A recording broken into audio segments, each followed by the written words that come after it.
Champions league football UEFA champions লিগের প্রথম রাউন্ডে আবারও লিভারপুলকে পেয়েছে রিয়াল মাদ্রিদ। রেকর্ড 15 বারের চ্যাম্পিয়নরা আরেক ইংলিশ ক্লাব ম্যানচেস্টার সিটির বিপক্ষেও খেলবে। বার্সেলোনার সামনে পড়েছে গতবারের চ্যাম্পিয়ন পিএসজি ও ফিফা ক্লাব বিশ্বকাপ জয়ী চেলসি। ফ্রান্সের মোনাকোয় বৃহস্পতিবার অনুষ্ঠিত হয় 36 দলের 2025-26 চ্যাম্পিয়ন্স লিগের ড্র।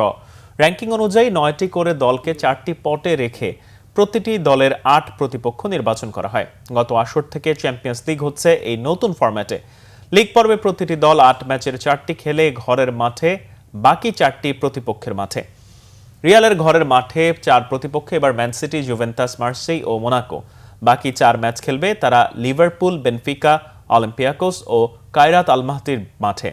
আরেক স্প্যানিশ জায়ান্ট বার্সেলোনা ঘরের মাঠে খেলবে পিএসজি, আইনট্রাক্ট ফ্রাঙ্কফুর্ট, অলিম্পিয়াকোস ও কোপেনহেগেনের বিপক্ষে। তাদের বাকি 4 ম্যাচ হবে চেলসি, ক্লাব ব্লুজ, স্লাভিয়া প্রাহা ও নিউক্যাসল ইউনাইটেডের মাঠে।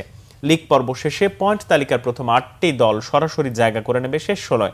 আর টেবিলের 9 থেকে 24 নম্বরে থাকা দলগুলোর মধ্যে 2 লেগের home O away play of শেষে 8টি দল পাবে শেষ 16-র বাকি 8টি টিকিট। আগামী 16 সেপ্টেম্বর শুরু হবে লিগ পর্বের লড়াই।